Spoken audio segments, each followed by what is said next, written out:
Hello everyone, it's Waning Moonlight, and today we'll be seeing if we can beat Elden Ring New Game Plus as dragons. Now, when I say we, I don't mean just me. For today's adventure, we will have a special guest. Now, to go over the rules of the run, it needs a little explanation. Because as you can see, my character looks a little different. We are look like a stone dragon man. And if you are unaware, in the Shadow of the Erd Tree DLC, they made two transformations, each one giving a boost to dragon magic. My outfit does Dragon Communion, and my brother over here, Seeing of Sunlight, he does one that does Ancient Dragon Magic. So like a Lightning Bolt, Ancient Dragon Lightning Spear, all those are going to be what he's doing. And we're going to beat all of Elden Ring using these spells. And we each chose a melee option. I chose the Dragon Slaying Katana. And he has the Bolt of Grand Sax, just because, we knew we needed a melee option. And we also got invaded a lot this run. And to play a game, in the comments, comment how many invaders you think we will have. Is it going to be 1, 2, 10, 20? Just wait and see. Now, as you can kind of see, I only have 3 spells here. I really wanted to just stick to the new ones, try them out. I also decided to put on Rot Breath because, it's a classic. Always gotta enjoy that. And this guy right here was giving us a hard time. I mean, obviously, just dodging all he can and using one of the new weapons as he invades at the first sight of grace to try and get new players. Obviously, though, we were no new players and dispatched him real easy. And now we really get to try both of our new spells against the first boss of the run, the Tree Sentinel. Now, with him pulling that out, I did not know he would actually be able to block a Dragon Breath, which is almost frightening in a way. But either way, as you can see, he may be an early on boss, but he was getting pretty shredded by the spells over here. And, I mean, there's not much to it. He's kind of a mid-ish game boss on New Game Plus, so of course he's kind of going to get annihilated a good bit. One thing of note to mention, I don't do it always typically because I forget, but when you have the dragon form activated, if you repress the item that makes you turn into a dragon, you actually get a buff. And the buff allows you to increase your magic even more. For example, that damage I just did on Morgott. I know I hit him with the first one, but it was really the second one that did the majority of that damage. And how wild was that? So as you can see here, I didn't go on to it too much, but I have Bale's Tyranny. For those who haven't done the DLC, it's basically the new dragon's legendary move, where you do a giant explosion of magma around you. And it can one-shot a good majority of just normal enemies. I also have a magma damage increasing talisman on as well, so that's helped keeping everything, taken down easy. And I've barely gone over any specifics in fighting bosses here. They've all been first try. Just like look at how they get melted. A word's not even necessary for how easy this run was in the beginning. And with that, we're already 3 bosses in. No deaths so far. And of course, every time, we're just going to have a little poses. But either way, I had to go grab the key for the Grand Archives. And I decided I would try hunting a dragon over here using the, dragon hunting katana. And those who only tried it against Bale probably have not seen how well it actually does against a real dragon. But this thing literally chunks enemies. But once I grabbed the key, you know how it goes. I had to run my way all the way back to the archive to face against the Red Wolf. Now this one was a little bit harder, at least to start, because I was like used to the mindset of, oh, it's the Red Wolf, he's a glass cannon, and I'm used to having poise. When your skin is your only defense, you don't really have poise. But either way, we take him out real nice and quick and just run all the way up to this guy over here, this NPC guardian. Thought I would just buff up and make this easy. I mean, like, look at that. Now, ignore the fact that I got hit multiple times when I was trying to do my magic, but we destroyed him. And then once again, for the second time, we get invaded. And at this point, me and my brother were kind of debating, like, okay, what do we do here? Do we fight him? Do we just go into the boss arena? But we decided we need to take him out. And I knew I had to get him with one of those because he would not be ready. And just unlike the first invader, this guy did not have as much luck. He was really just in a fight for his light from the get-go. Now, he did kind of get my brother pretty good with the Ash of War. I think it's called, like, Winged Stance. But either way, we take him down with a few breaths and move on to Renala. Now, for, Renala's boss fight, you should all know, it's pretty simple. There are 3 people singing with glowing heads, and we just have to hit them. I decided to kind of stick to the melee weapon for this part because, just used a lot of magic on that guy and don't want to use anymore. But that right there was disappointing to me. I literally thought that was a glitch. How little damage Bale's roar did. And that's why I kind of went for the rock, because I thought, well, if she's going back up, maybe it can, like, get close to killing her. That way it's easier when she drops down. But, I should have known she wouldn't have been difficult even without it. So we just run up. And from the experience I've had with dealing with Renala, I know just poise breaking her and just hitting her with melee weapons would be my best option. So that's what I stuck with. Until she went for the summon, I thought, well, kind of got to take them all out.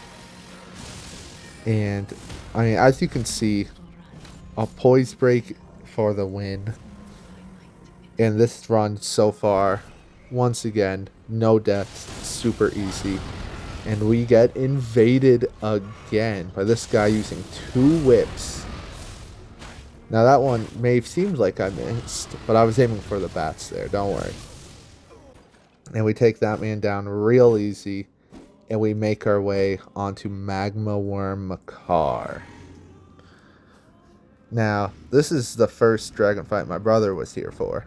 Well, worm, but dragon worm, same thing, kinda. And I was a little worried for how the fire damage would go, in dragon damage, so I decided to stick with the dragon slaying katana. And I'm happy I did. That was like the best weapon choice for this, I think.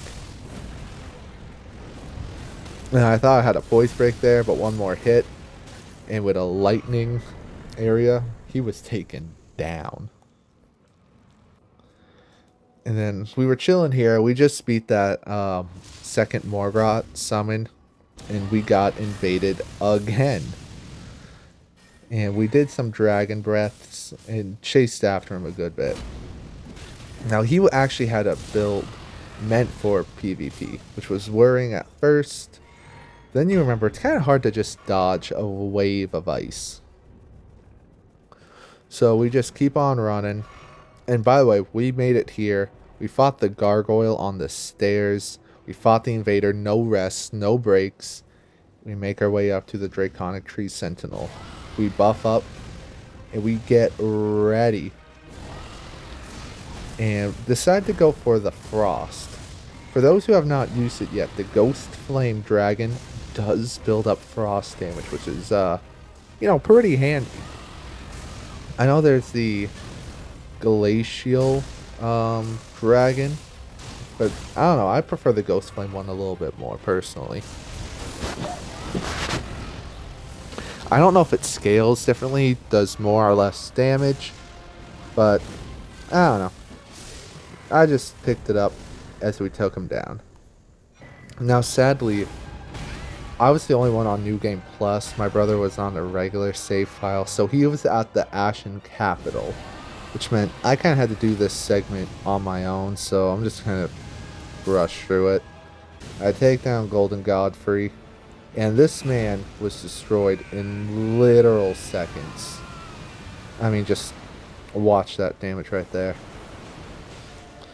There is nothing to literally even talk about with these two. And now we move on to Fire Giant.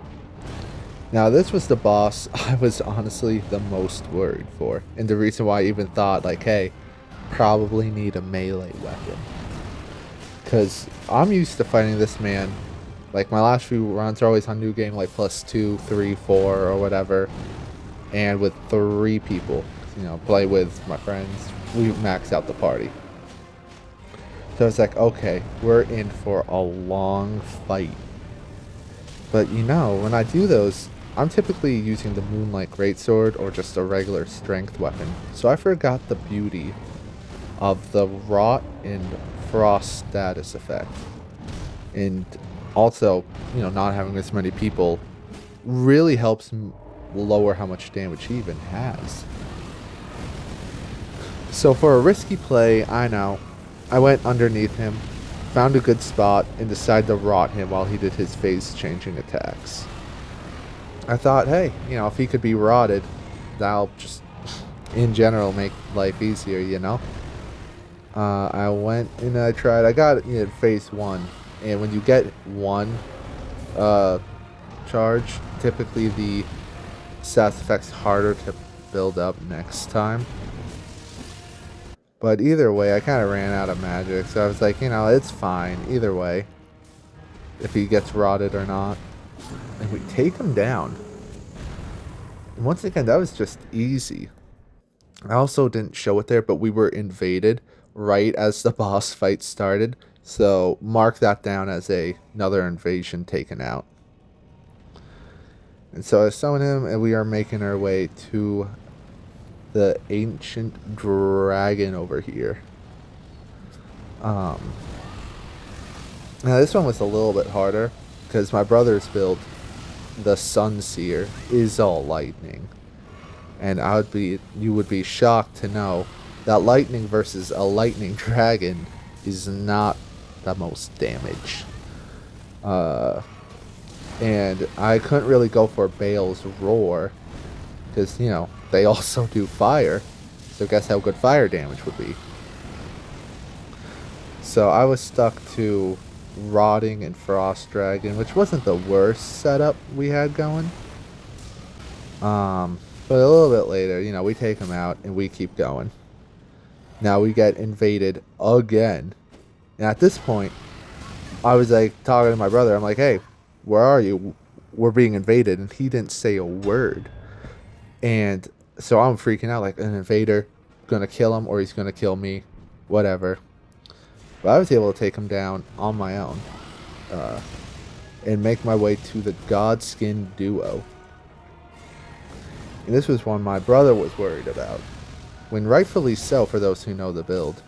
We did no sleep pots, no sleep arrows, because again, we are dragons. I don't think a dragon knows how to use a bow.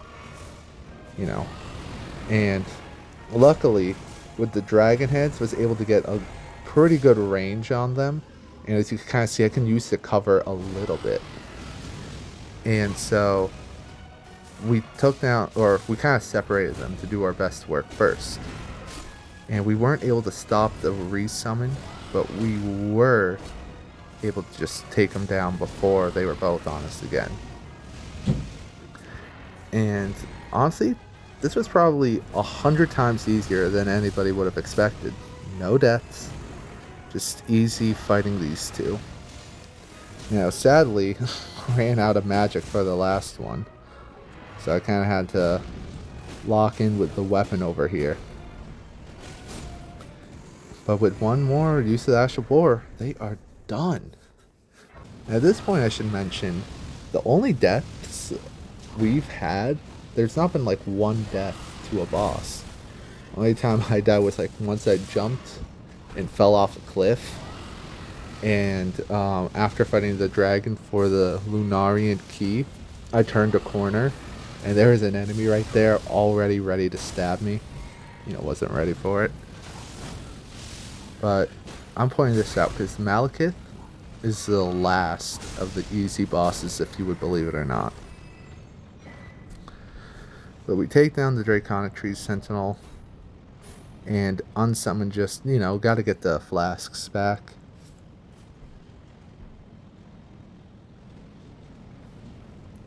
And sit here waiting a little bit. Because, summoning takes a good long time for somebody to catch up. And I'm looking down and I decide, Garank does have a little bit of a intro. So I go, pose up, and get ready to see Malekith. Now I've personally found Malekith to actually be pretty easy to frostbite. And I also kind of noticed that with the head, when doing the dragon magic, it does take you up a little bit. So I kind of assumed that might let me dodge some of his moves, and it did, luckily. But then he kept he didn't want to even look at me. We get the phase change, and we move on to over here. Now this is of course worrying, but I think they've nerfed Malekith from like his original build. I don't know if they did or not. In the last few months when I've done runs, he's just seemed so much easier, and maybe some moves were changed.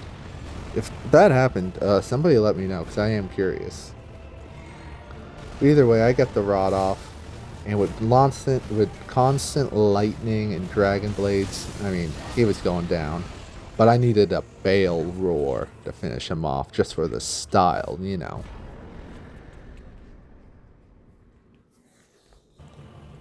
And then we make our way to Gideon, and I hate to say it, he got me. I went for a dragon head roar. I was up in the air, and he hit me with a comet. But then after that, we just unlocked him and took care of him. Then Godfrey was a little bit harder, for me at least. Because, a lot of the moves that I do involve me needing to stand still and charge them. However, with Godfrey's, giant AoEs, that kind of knocks me out from doing that. I had a few moments like when he would do the giant earthquake, and honestly on this run I actually thought I was about to die when he grabbed me. But luckily I had this shield talisman on. We take him down. The next is Radagon, and this was one of the luckiest kills I've ever had on him. Not my best run, but I decided to just commit, and I get a poise break, knocking him down from what surely would have killed me. We made our way to the Elden Beast. Now this one, the Elden Beast took a few tries because we had to kind of learn the strat for it and how much he would run away. It's pretty hard, and as you can see, no cooperator summoned here because my brother kept dying to this guy. I mean, I don't blame him. And luckily, I wanted to get a cool dragon magic finish, but as you can see, he had a sliver left, but I got him. And though we beat an Elden Ring, we are dragons. And as you can see by Bale's tyranny, we are ones that worship Bale. And so we had to go and fight the one challenge left, the one who opposes the true Lord of the Drakes, plus Sijusax. Now this one was, it was pretty tough, obviously, the Lord of Dragons. Especially, when you don't really have a plan going in. And when you play pretty recklessly like I do, I tried going for the frostbite for the first few rounds. When someone's frosted, they take a lot more damage. And yet, I later gave up on that strategy. Because you know what? When a man who breathes fire and is a dragon, they typically don't get cold. I mean, who would have thought? And, so I kept trying that for a few rounds. I also decided to try I believe it shouldn't show, but I tried to use the Dragon Slaying Katana and use the Ash of War on it. But once again, believe it or not, this man, for some reason, maybe because he's super late game, but he does not take a lot of damage from it, which really sucks. But this man was our longest boss. It probably took us an hour of attempts. We tried different strats, but it was really a good old-fashioned Rot Dragon strat that ended up getting him in the end. I mean, obviously, we had to get him. But with all the blasts, there was only just so much that could be done. Died a few times, especially because, I felt like I knew his moves well. But he would constantly get me with these, like, rock slings. It was horrible how often I would get caught.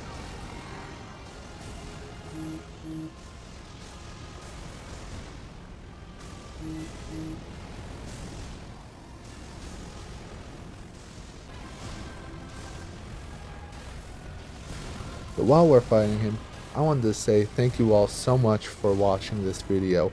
It was a really fun challenge run here to fight the dragons in the entire game as the dragons. If you enjoyed this video, leave a like, maybe subscribe. If we get just an easy 10 likes, we will continue into the DLC, make a sequel video. And if you like that, we'll do more challenge runs. Give us some ideas if you got some. I'm always up to try and do something new. And with that, hope you all have a good day. Enjoy whatever you got going on.